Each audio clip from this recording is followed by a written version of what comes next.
Olá, bom dia, boa tarde, boa noite, boa madrugada.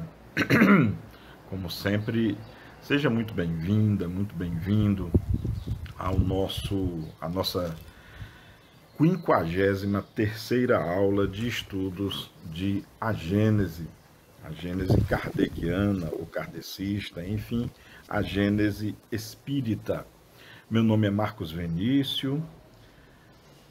Para você que está chegando agora, por acaso, não esqueça de se inscrever no nosso canal. É muito importante para a manutenção, visibilidade e especialidade, importância do canal, para que ele cresça mais ainda.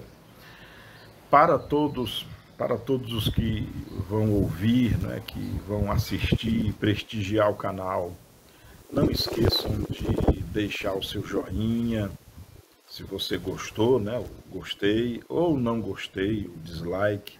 Se por acaso você não gostou, usem a aba de comentários, né, ela é muito importante, através dela que todos vocês podem tecer os comentários, né, acerca do tema, acerca de alguma dúvida, alguma crítica, elogio, enfim, usem a aba de comentários à vontade. É este o canal em que nós podemos, por assim dizer, interagirmos, né, uns com os outros. Enfim, eu estou gravando essa videoaula, né, videoaula de número 53, numa manhã de quinta-feira, 16 de setembro de 2021. O calor toma conta aqui da nossa cidade, né, de Fortaleza, as terras alencarinas, o mundo ainda em plena pandemia. Aliás, um dado preocupante coletado ontem, dia 15, diretamente do site do Ministério da Saúde, essa informação que eu estou transmitindo agora, claro, é a nível nacional. O número de mortos pela Covid-19, que estava diminuindo, estava em franco decrescimento, né? Estava caindo. E essa queda está diminuindo. A queda do número de mortes, e isso é muito importante, está diminuindo. E isso quer dizer que matematicamente, ou seja, de fato, o número de mortos estão voltando a subir. Será que é o prenúncio de uma nova onda? Será que já é o resultado da variante Delta? Bom, eu não sei, nenhum de nós sabe ainda.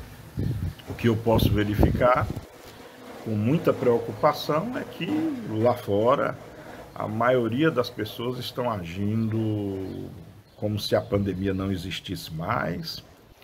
O governo, eu acho que não só aqui do Ceará, mas de todos os estados, parece que liberou geral, o comércio na sua totalidade, os eventos festivos com participação, né?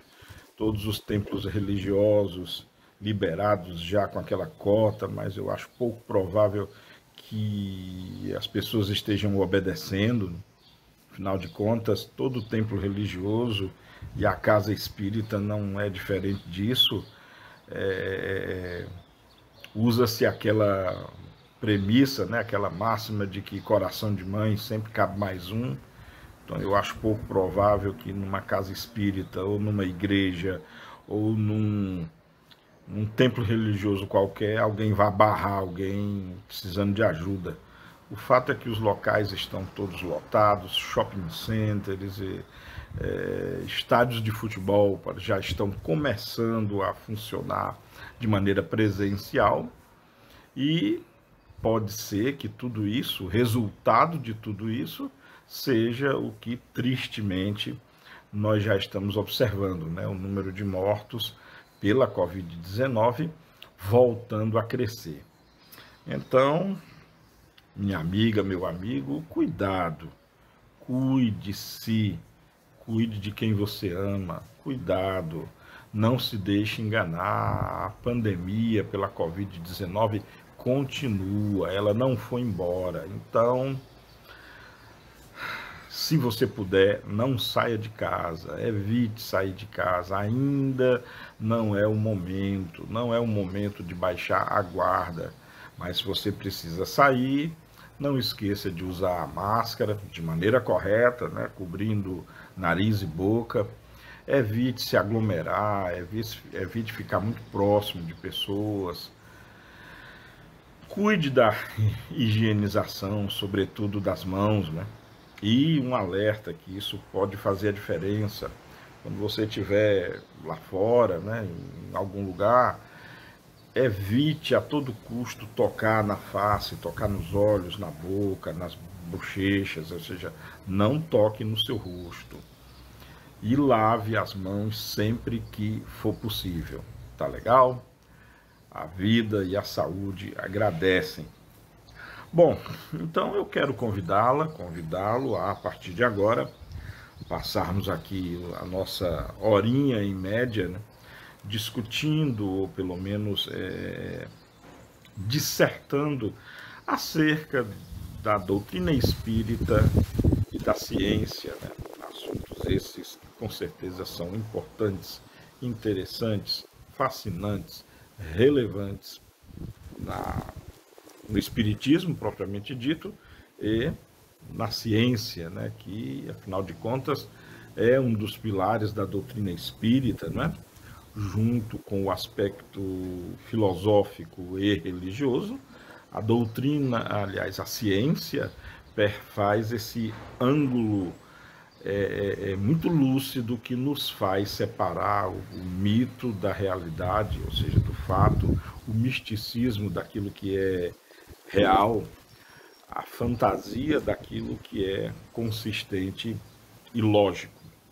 Bom, então, dando início ao nosso estudo, hoje nós vamos iniciar no capítulo, dando continuidade e já caminhando para o término do capítulo 11, veremos hoje o item 40, começando hoje no item 43, que se intitula, aliás, o item 43, ele marca o início do assunto intitulado Doutrina dos Anjos Caídos e da Perda do Paraíso.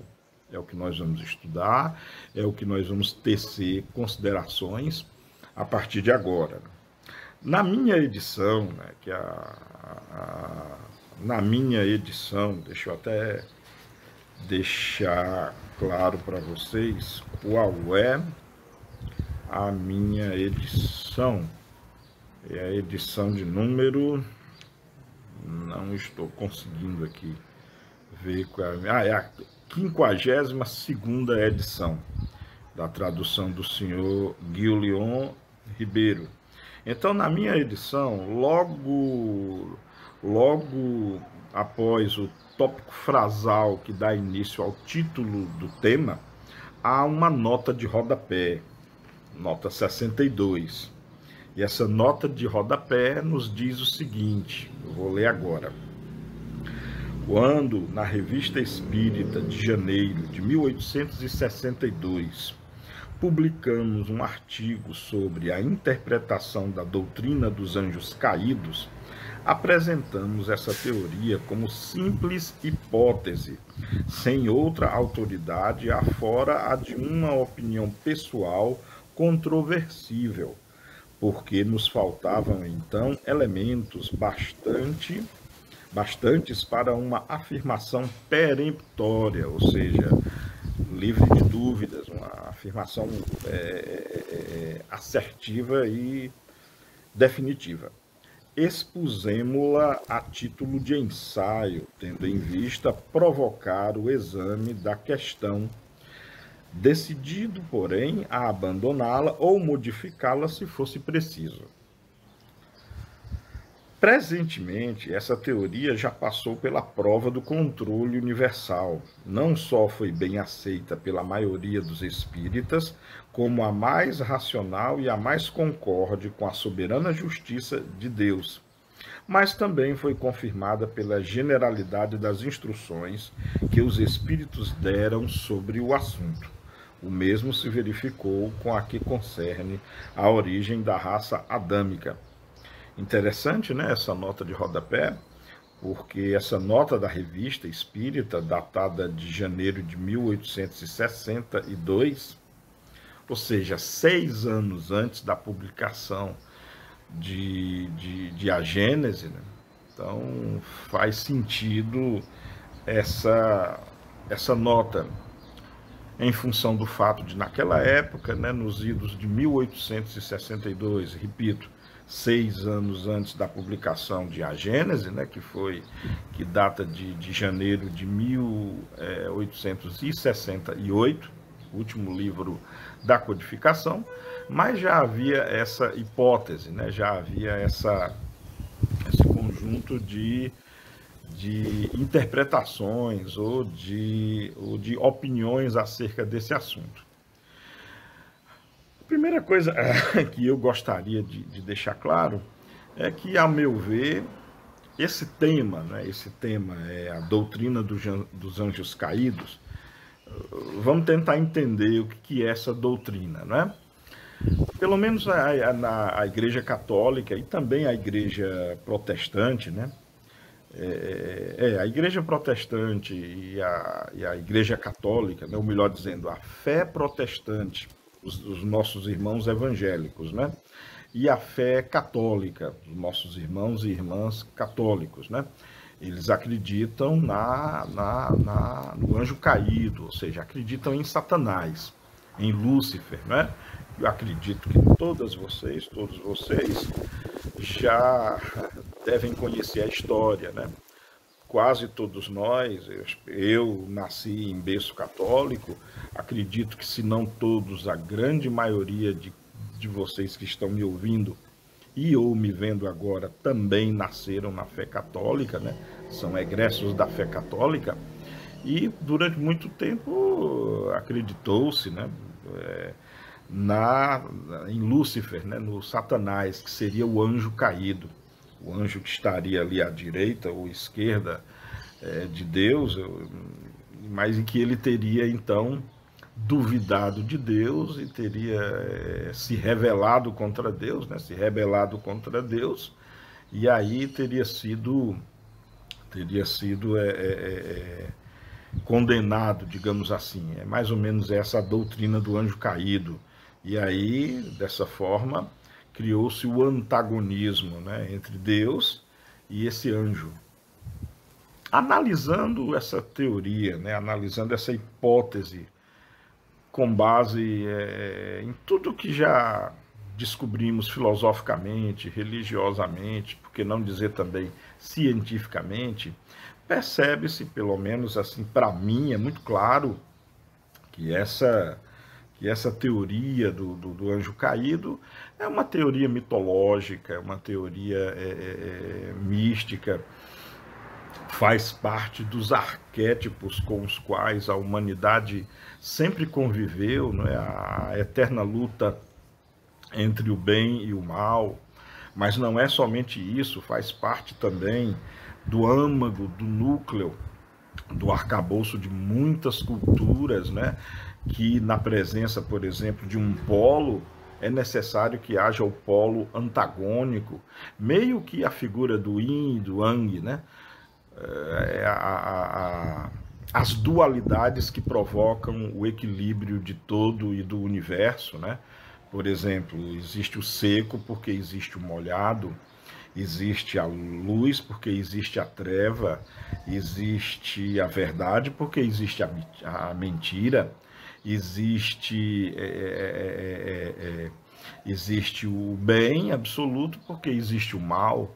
E se existe Deus, e Deus existe, nessa teoria dos polos contrários, né? Se existe Deus como ponto focal do bem absoluto, necessário nessa teoria, de que exista também o polo negativo, né? O polo contrário, o mal absoluto.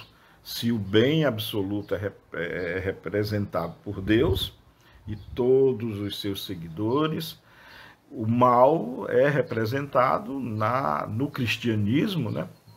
Em grande parte do cristianismo, pela figura do Satanás. Muito interessante é verificar, como nós veremos em seguida, como a doutrina espírita interpreta essa questão, que tipo de luz a doutrina espírita nos traz sobre esse assunto, como ela vê, a doutrina espírita, essa base, essa teoria do anjo caído, e de maneira, na minha opinião, muito interessante, é algo que realmente vale a pena ser considerado. Mas vamos então, sem mais delongas, né, entrar no que Kardec escreve já no item 43. Kardec assim se refere. E o item 43, ele é um pouquinho longo, então veremos aqui quase que parágrafo por parágrafo. Primeiro parágrafo do item 43. Os mundos progridem fisicamente pela elaboração da matéria e moralmente pela purificação dos espíritos que os habitam. A felicidade neles está na razão direta da predominância do bem sobre o mal, e a predominância do bem resulta do adiantamento moral dos espíritos. O progresso intelectual não basta, pois que, com a inteligência, podem eles fazer o mal. Bom, muito interessante. Aqui, de cara, Kardec já deixa claro os tipos de mundo correlacionado aos tipos de habitante. É claro, e isso é muito lógico. Cada casa ela está na razão direta dos seus habitantes. O mundo, a nossa linda joia azul, por exemplo, o nosso planeta Terra, passa por constantes transformações. E ainda, o nosso globo ainda está em transformações físicas. Basta ver as convulsões pelas quais o nosso planeta ainda passa, né? Terremotos, maremotos, tsunamis, tempestades, alagamentos, né? Enchentes, a tectônica das placas que causam vulcanismos e falhas geológicas por todo o mundo. Claro que hoje em dia os aspectos climáticos obedecem muito à ação do homem, né? O ser humano tem não só contribuído para danificar, digamos assim, o clima na Terra, como tem também, já falamos isso antes, como temos poluído os rios, mares, oceanos, enfim.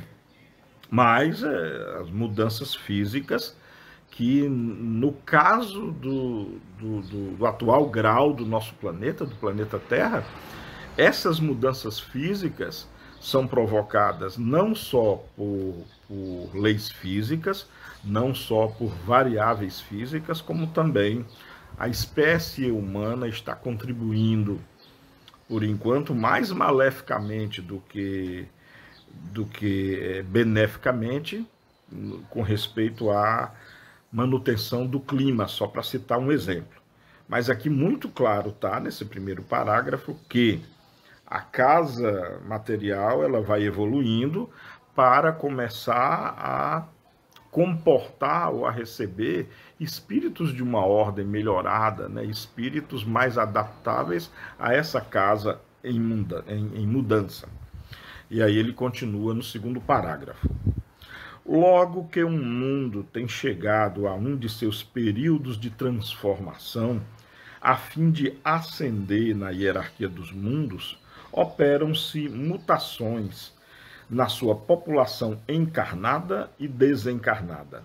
É quando se dão as grandes emigrações e imigrações, coisa que já vimos aí nos itens 34 e 35, né? Os que, apesar da sua inteligência e do seu saber, perseveraram no mal, sempre revoltados contra Deus e suas leis, se tornariam, daí em diante, um embaraço ao ulterior progresso moral, uma causa permanente de perturbação para a tranquilidade e a felicidade dos bons, pelo que são excluídos da humanidade a que até então pertenceram e tangidos para um mundo ou para mundos menos adiantados, onde aplicarão a inteligência e a intuição dos conhecimentos que adquiriram ao progresso daqueles entre os quais passam a viver, ao mesmo tempo que expiarão por uma série de existências penosas e, por meio de árduo trabalho, suas passadas faltas e seu voluntário endurecimento. E aí está lançada a questão, né? Que Kardec nos explica aqui, e claro, com o ditado dos espíritos da codificação. O que acontece é o seguinte: o mundo, todos os mundos evoluem. Chega um certo período em que, vamos imaginar, a população inteira de um dado mundo, de um dado planeta, por assim dizer. E não vamos esquecer que, aqui nesse contexto, quando nós falamos de população total de um planeta, nós estamos nos referindo, Kardec se referiu, aos espíritos encarnados e aos espíritos desencarnados. E isso é muito interessante e verdadeiro. Por exemplo, a população da Terra encarnada é essa que nós vemos, que habitam, que vivenciam os seus dramas, as suas epopeias e odisseias dia a dia. Mas a população espiritual do planeta Terra, da nossa linda joia azul, consiste dos espíritos encarnados e dos espíritos que estão no plano espiritual da Terra. Então, todos esses espíritos estão em franca evolução, tanto os que estão encarnados, quanto os que estão desencarnados, mas ainda pertencentes às esferas, ou esfera, para simplificar, espiritual da Terra. Chega um momento, e haverá um momento, em que a Terra, o nosso planeta, a nossa linda joia azul, vai atingir, por exemplo, um outro patamar. Um patamar, por exemplo, futuro ainda, onde o bem preponderar sobre o mal.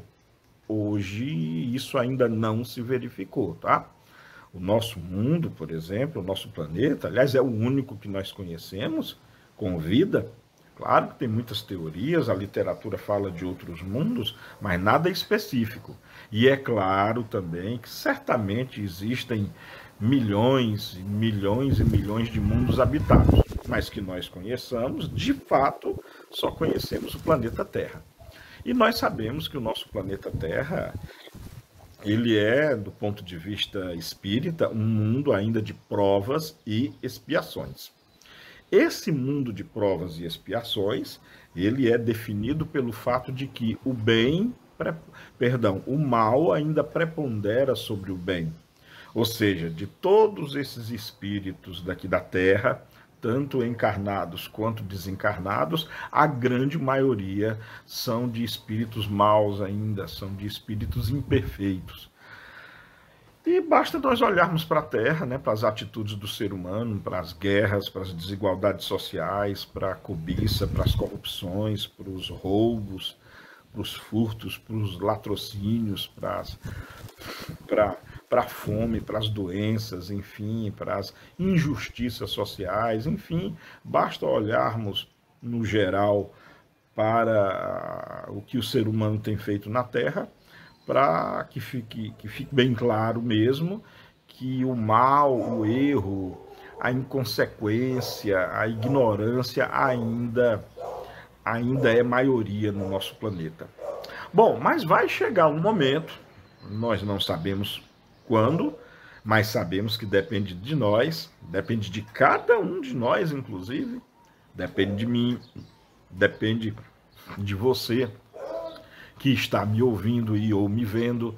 Vai chegar um momento que nós nos cansaremos de errar.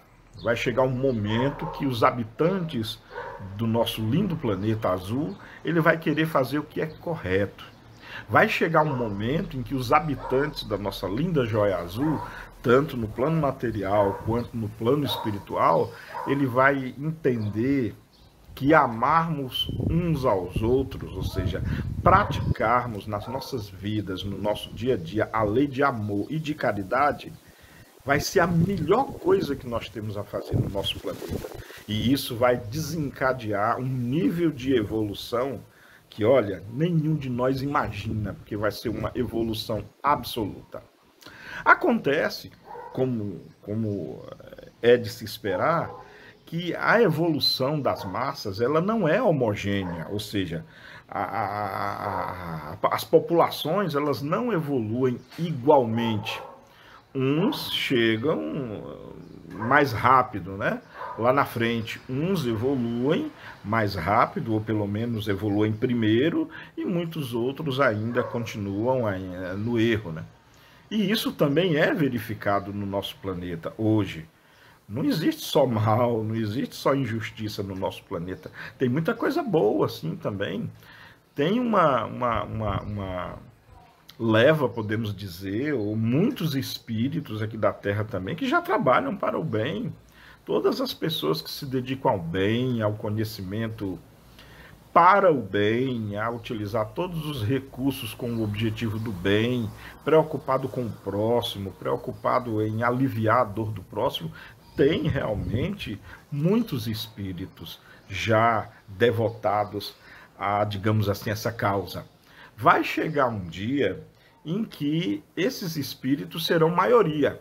Hoje ainda não é, mas vai chegar um dia em que esses espíritos serão maioria.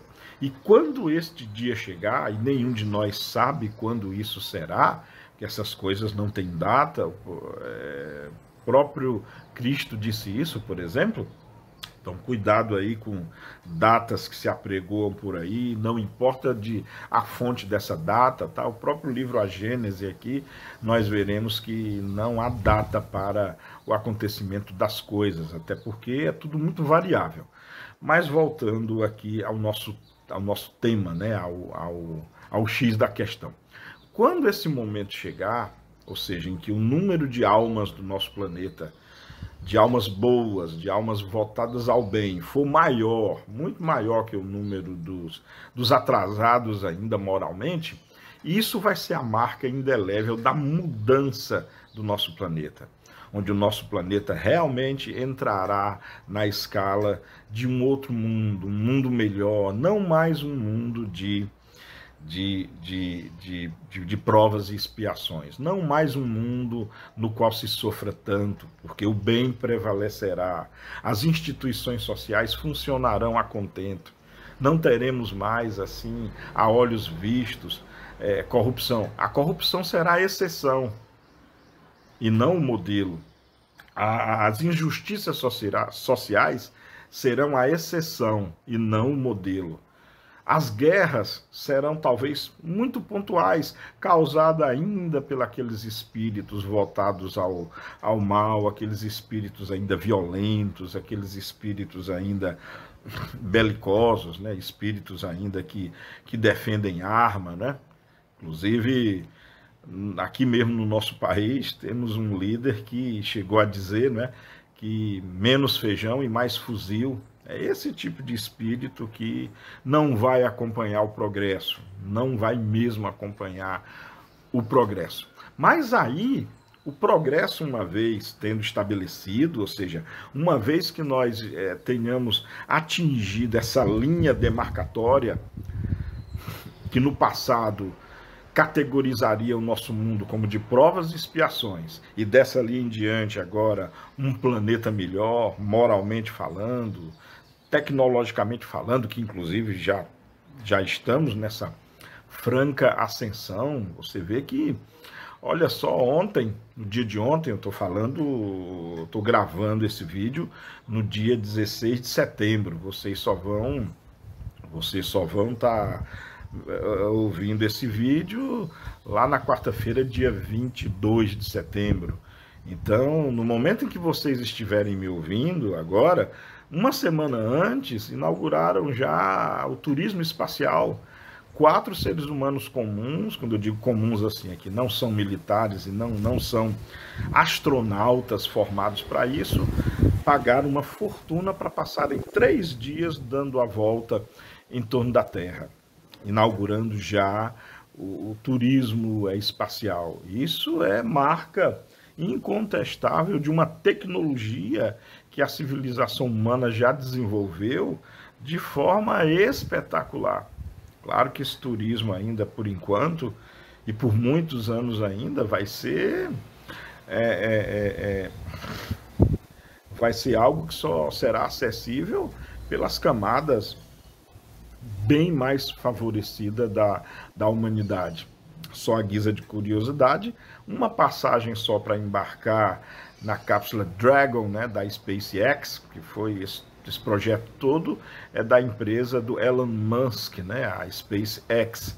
A passagem para fazer essa voltazinha em torno da Terra custa uma bagatela hoje, né, ou pelo menos uma semana atrás, do ponto de vista de vocês, custa a bagatela aí de 55 milhões de dólares, tá? Então é claro que não é algo que será acessível para pessoas como eu, por exemplo, e por muitos anos mesmo. Mas enfim, já é um começo. O fato é que o ser humano já consegue orbitar o planeta Terra, né? Inclusive os nossos irmãos terraplanistas, se tiverem bom dinheiro, podem até comprovar aí na prática de que a Terra realmente é um esferoide e não plana. Bom, desculpa ter dito isso, eu mesmo prometi não falar mais nessas bobagens.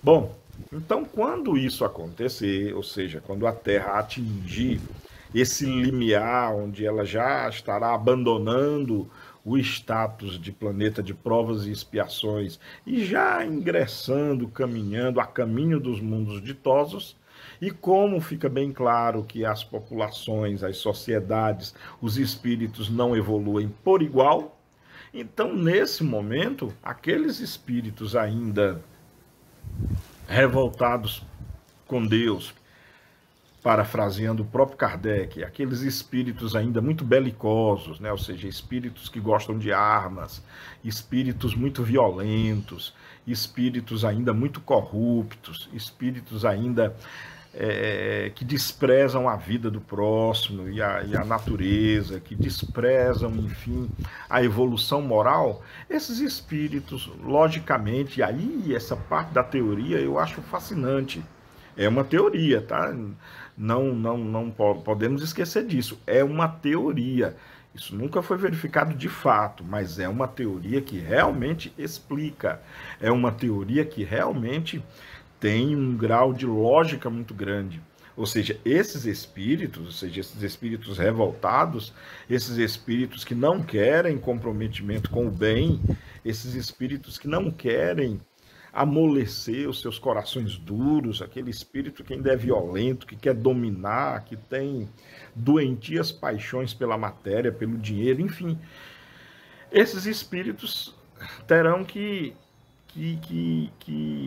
emigrar, ou seja, esses espíritos terão que ser realmente, e a palavra não é outra, esses espíritos terão que ser expulsos da nossa linda joia azul.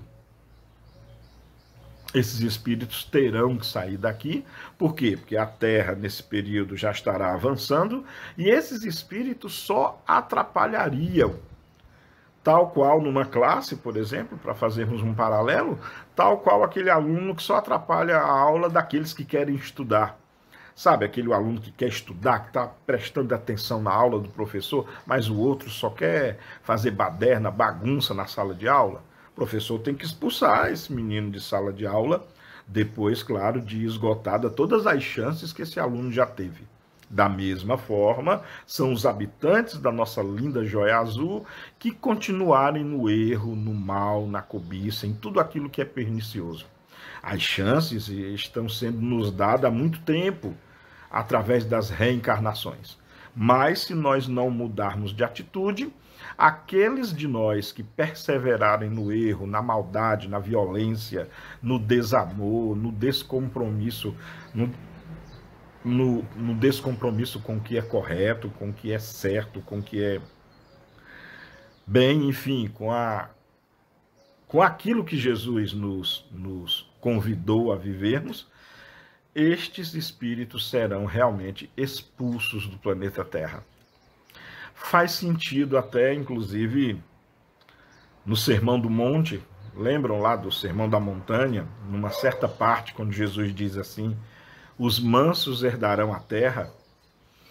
Muita gente compreende de forma errada, e até no movimento espírita teve uma época que teve algumas pessoas que quiseram contestar como que Jesus vai prometer a terra se ele pregou o desapego à matéria. Jesus já estava dando um toque, olha só, os mansos herdarão a terra. O que isso quer dizer? Os mansos, os que não são mais belicosos, os que não são mais violentos, os que já abandonaram a violência, os que já abandonaram o desamor, esses merecerão continuar aqui. Herdarão a terra, sim, a nova terra, a terra regenerada, a terra onde os bons espíritos merecerão continuar aqui. É essa a herança de que Jesus Cristo falou já há mais de 2000 anos atrás. Parece que até hoje nós temos uma dificuldade muito grande de entender isso que Jesus quis nos dizer. Para mim, isso é perfeito. Então, esses espíritos que não são, ainda são comprometidos com o mal, serão expulsos aqui da nossa linda joia azul, para que a nossa linda joia azul continue aí a progredir e adquirir e atingir no tempo próprio o patamar dos mundos ditosos. Então, registrem isso, fiquem atentos e atentas para isso. Espíritos serão expulsos da linda joia azul, por exemplo.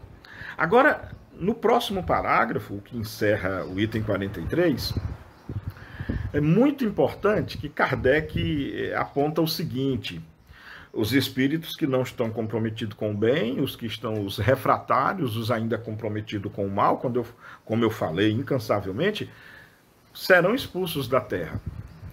Mas o que serão deles? Olha só, Kardec escreve, que serão tais seres entre essas outras populações, para eles novas, ainda na infância da barbárie, senão anjos ou espíritos decaídos, ali vindos em expiação? Não é precisamente para eles um paraíso perdido, a terra de onde foram expulsos? Essa terra não lhes era um lugar de delícias em comparação com o meio ingrato onde vão ficar, relegados por milhares de séculos até que hajam merecido libertar-se dele? A vaga lembrança intuitiva que guardam da terra de onde vieram é uma como longínqua miragem a lhes recordar o que perderam por culpa própria. E olha só que teoria maravilhosa. E que é dotada de uma lógica enorme. Vamos fazer uma pequena experiência mental. Nós mesmos, que eu acredito que sejamos pessoas comuns, mas vamos imaginar o tipo de vida que nós vivemos. Eu vou partir do pressuposto que todos nós, todos vocês que estão me ouvindo, todos nós temos acesso a, no mínimo, 3 refeições por dia. No mínimo, tomamos café da manhã, almoçamos e jantamos. Eu nem vou levar em consideração os lanches, né, que podemos fazer entre as refeições principais. E as nossas refeições são feitas de maneira assim ainda já muito sofisticada. Nenhum de nós precisa caçar o alimento. Talvez muitos, assim, eu não, infelizmente, eu só sei cozinhar nissim miojo e ovo frito e ainda queimo.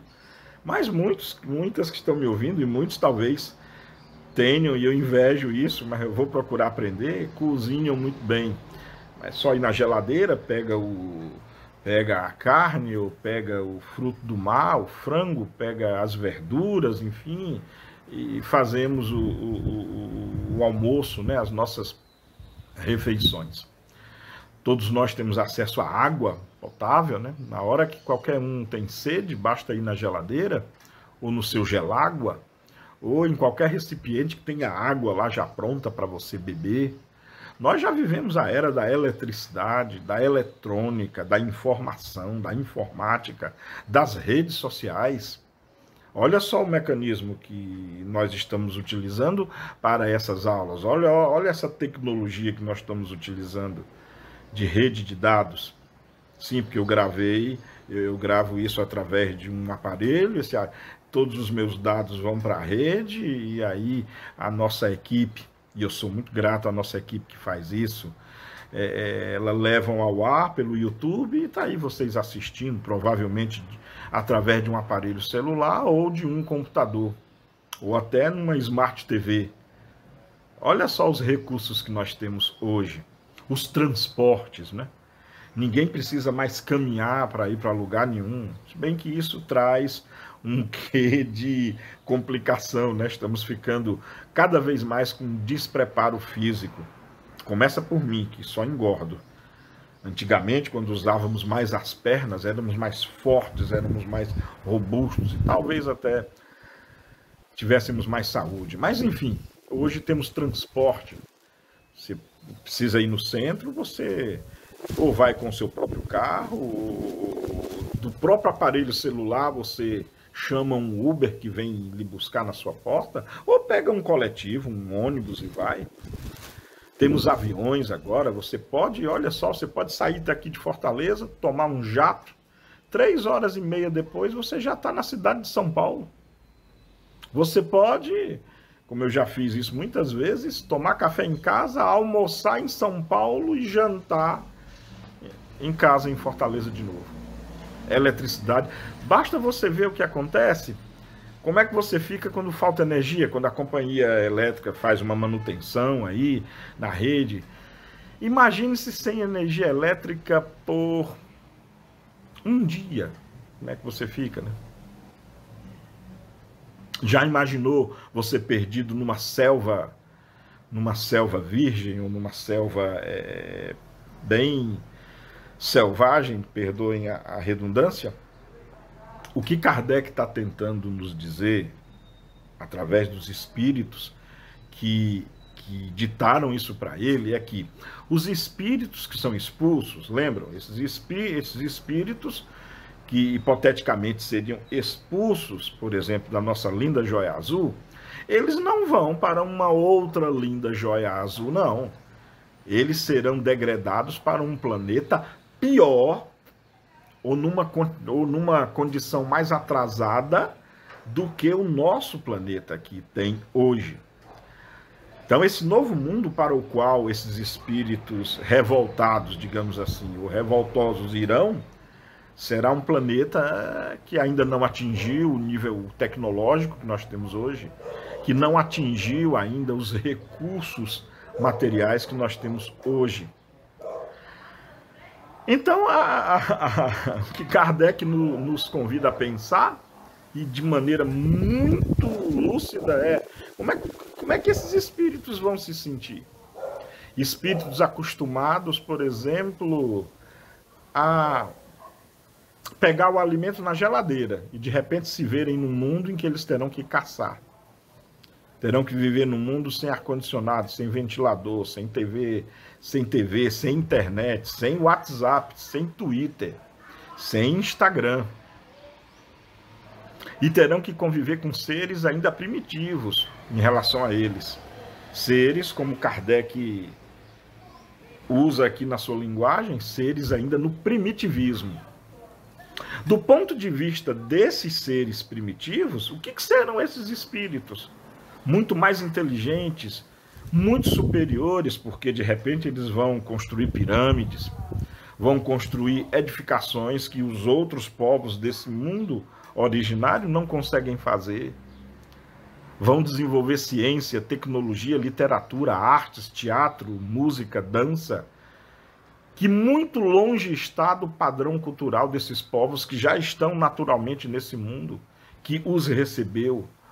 É óbvio, então, que, de uma maneira ou de outra, esses povos naturais desse mundo vão considerar essas outras pessoas notadamente diferentes, se não fisicamente, mas pelo seu avanço, pelo que produz a sua cultura, vai ser muito factível de que eles vão achar esses seres, outros tipos de seres muito superiores.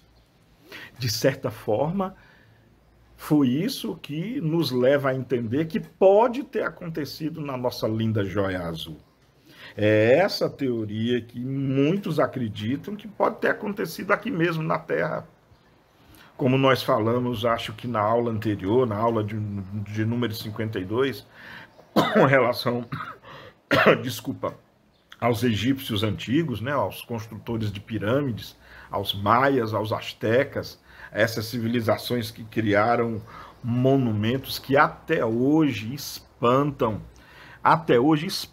mesmo a arquitetura, a matemática, sem falar na possibilidade de povos aí como os Atlantes, como a Lemúria, que muitos defendem aí que existiu, mas como não há prova física ainda, fica também no rol da teoria, né? Quando eu digo assim que uma coisa é teórica, gente, não quer dizer que ela não seja verdade, não. Aliás, até muito pelo contrário. Muitas das teorias, muitas das hipóteses, como essa que nós estamos estudando agora junto, para mim é de um rigor factual que só falta mesmo o dado incontestável, a evidência, né? Porque pelo menos eu sou muito assim como Carl Sagan, sabe? Para afirmações extraordinárias, são necessárias também evidências extraordinárias. Então, isso que Kardec está nos elucidando, que lhes foi passado já pelos espíritos, está no arcabouço teórico, mas que eu acho muito factível.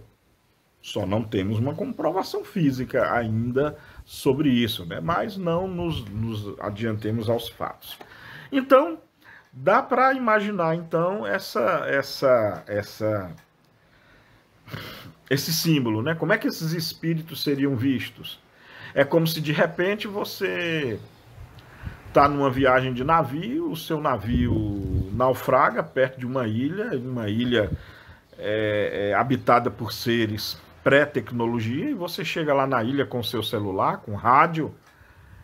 Tudo bem que lá na ilha você não vai obter sinal, mas vamos supor que você tenha um rádio GPS a satélite que tenha cobertura nessa ilha.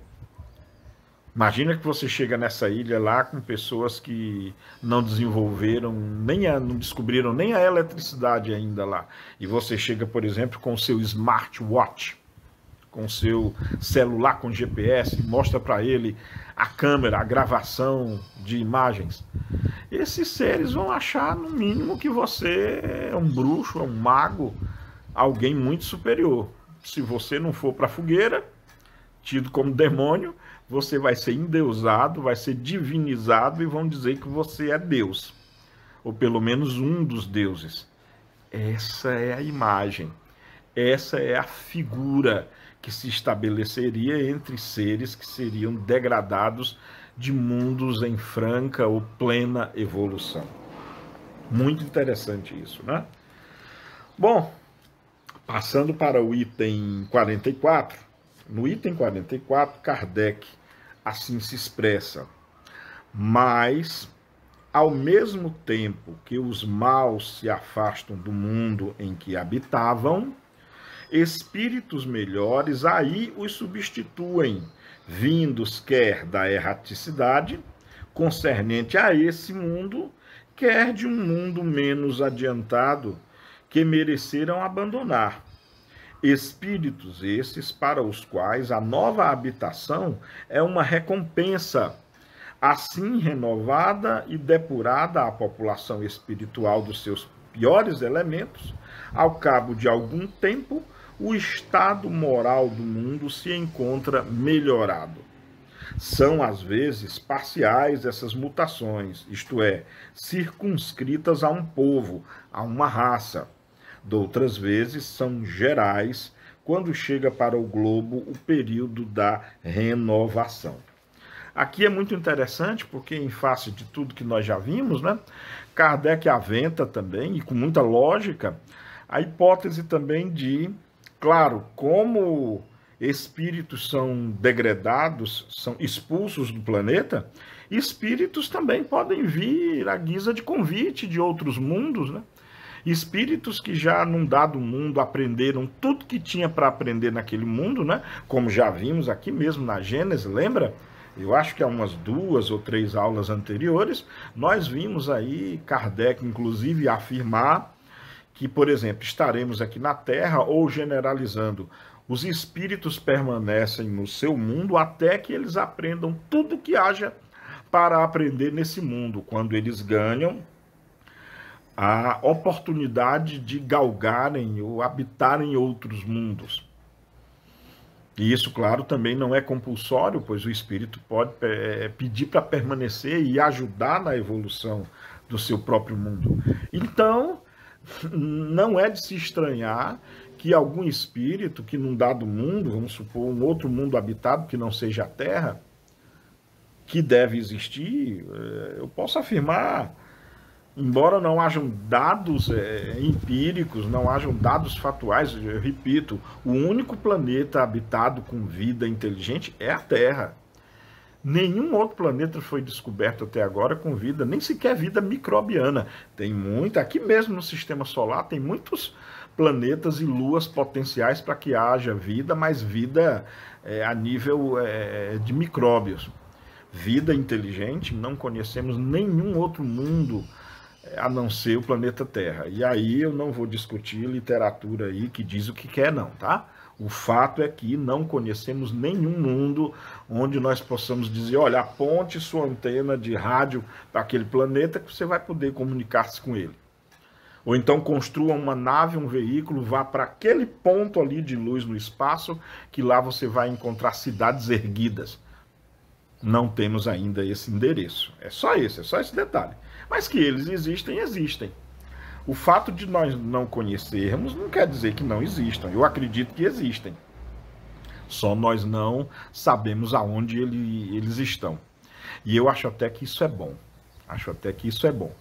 A julgar pelo que nós estamos fazendo com o nosso próprio mundo, eu acho que é uma segurança muito grande para esses mundos e para nós, que nós não possamos realmente atingi-los, que nós não possamos realmente entrar em contato com eles. Então, esses mundos lá podem existi-los que sejam inferiores à Terra. Claro, porque dos muitos mundos, dos muitos planetas que pululam aí pelo espaço sideral, se você tomar a Terra como referência, existem muitos mundos no mesmo nível da Terra, existem mundos muito superiores ao nosso planeta, e é claro, existem mundos inferiores ainda ao nosso planeta. E nesses mundos inferiores ao nosso, é claro, habitantes de lá podem ser convidados a virem para cá. E isso é muito natural e é muito bonito esse intercâmbio. E esses espíritos, chegando aqui na Terra, como afirma, como assevera Kardec aqui no item 44, eles irão aprender muita coisa nova e, claro, contribuírem também com o seu avanço moral que já obtiveram, né? Bom, vamos agora para o item 45, tá? No item 45, Kardec assim se refere.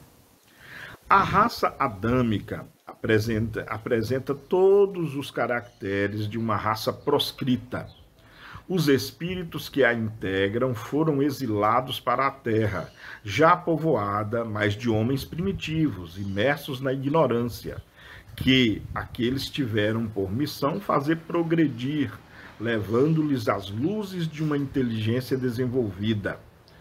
Não é esse, com efeito, o papel que essa raça ha desempenhado até hoje?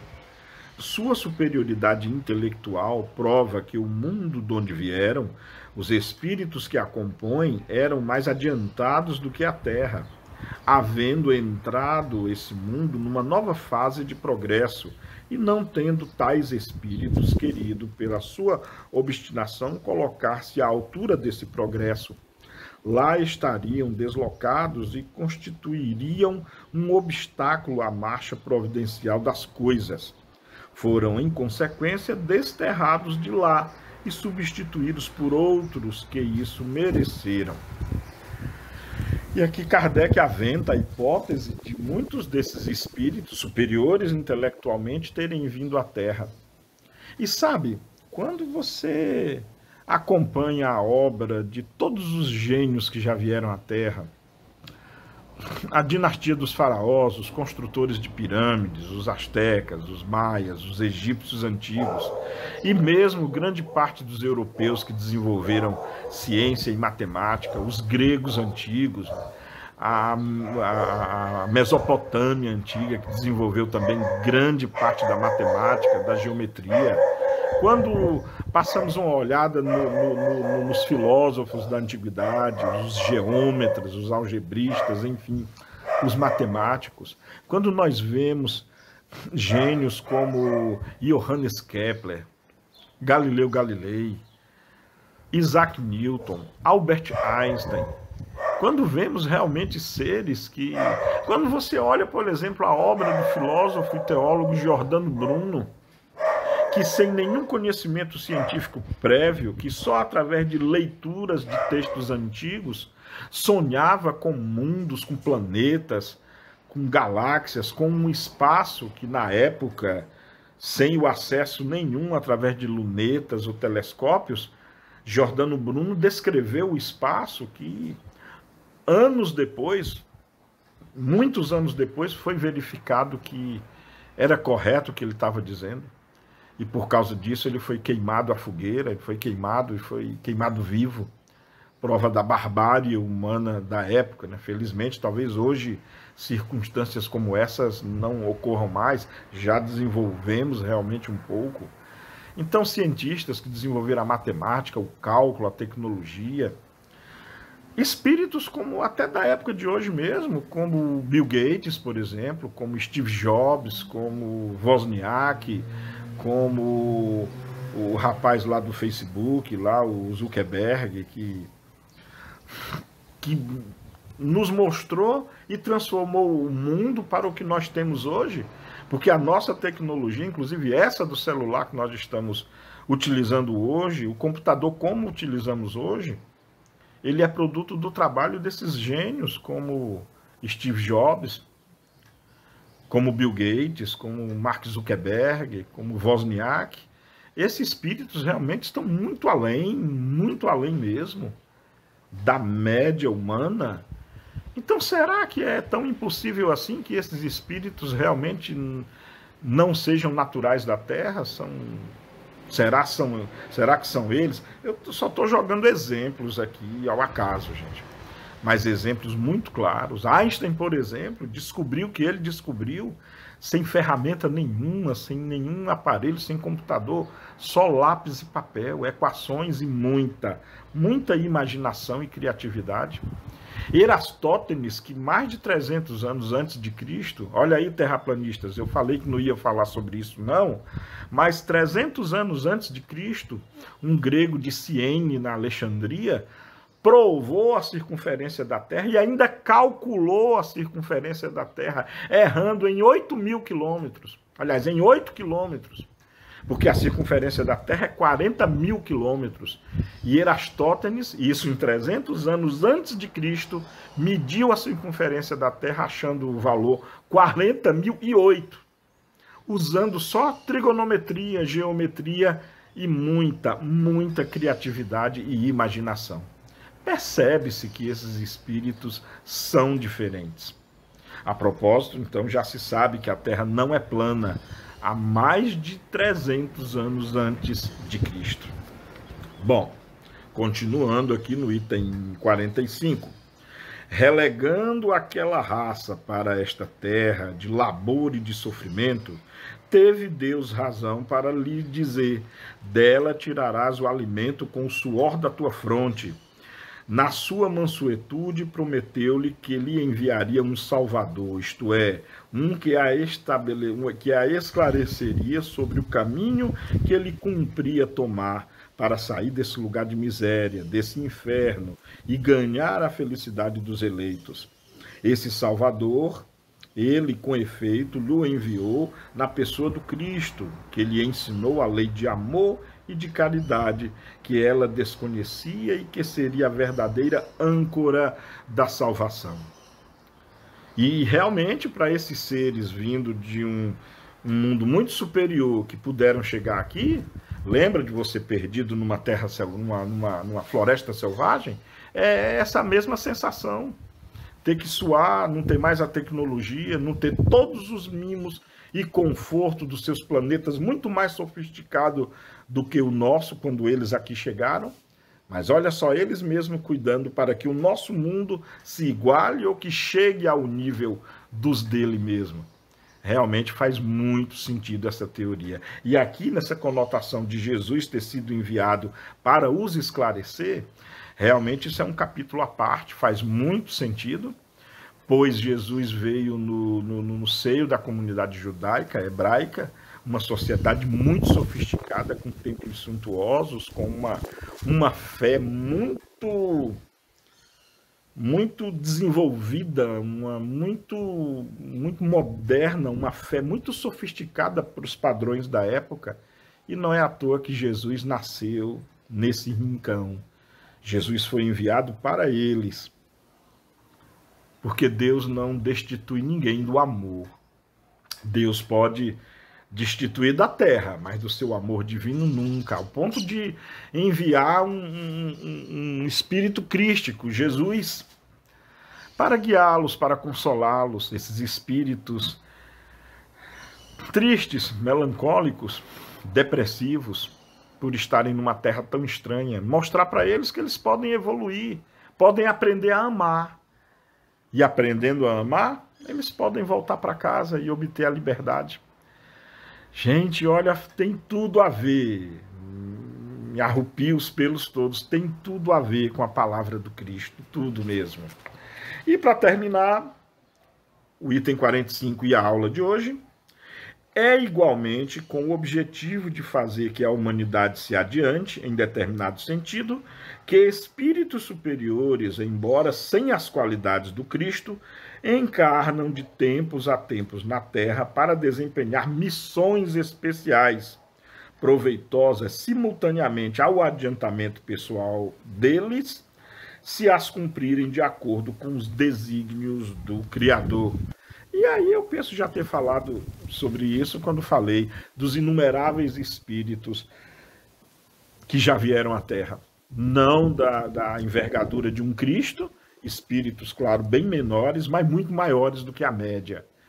Todos os que eu falei anteriormente, todos da área da ciência, mas não nos esqueçamos de um Buda, de um Mahatma Gandhi, de uma Madre Teresa de Calcutá, de um Frei Damião, do nosso querido Chico Xavier, do nosso querido Divaldo Franco, cuja vida dedicada ao bem fez e faz a diferença na sociedade baiana, no Brasil e no mundo, seres, enfim, e muitos outros anônimos que contribuem para o bem. Esses seres, sim, vêm adiantar-se. E no seu adiantamento, com o compromisso com o bem e com o progresso que causam no mundo todo, eles serão realmente premiados, quem sabe, com o retorno para casa? Ou quem sabe, a exemplo de Bezerra de Menezes, queiram ficar aqui e nos ajudar? Quem sabe? Deus, só Deus sabe. Obrigado, gente, muito obrigado por terem assistido até aqui. Obrigado pela sua presença, obrigado. O prestígio que você dá é incomensurável. Deixa o seu gostei aí, se você gostou, não esqueça disso. O não gostei, se não gostou, comentem, deixem seu comentário. Paz e bem, cuidem-se, ainda tem uma pandemia lá fora. Até a próxima, então. Beijo no coração e tchau.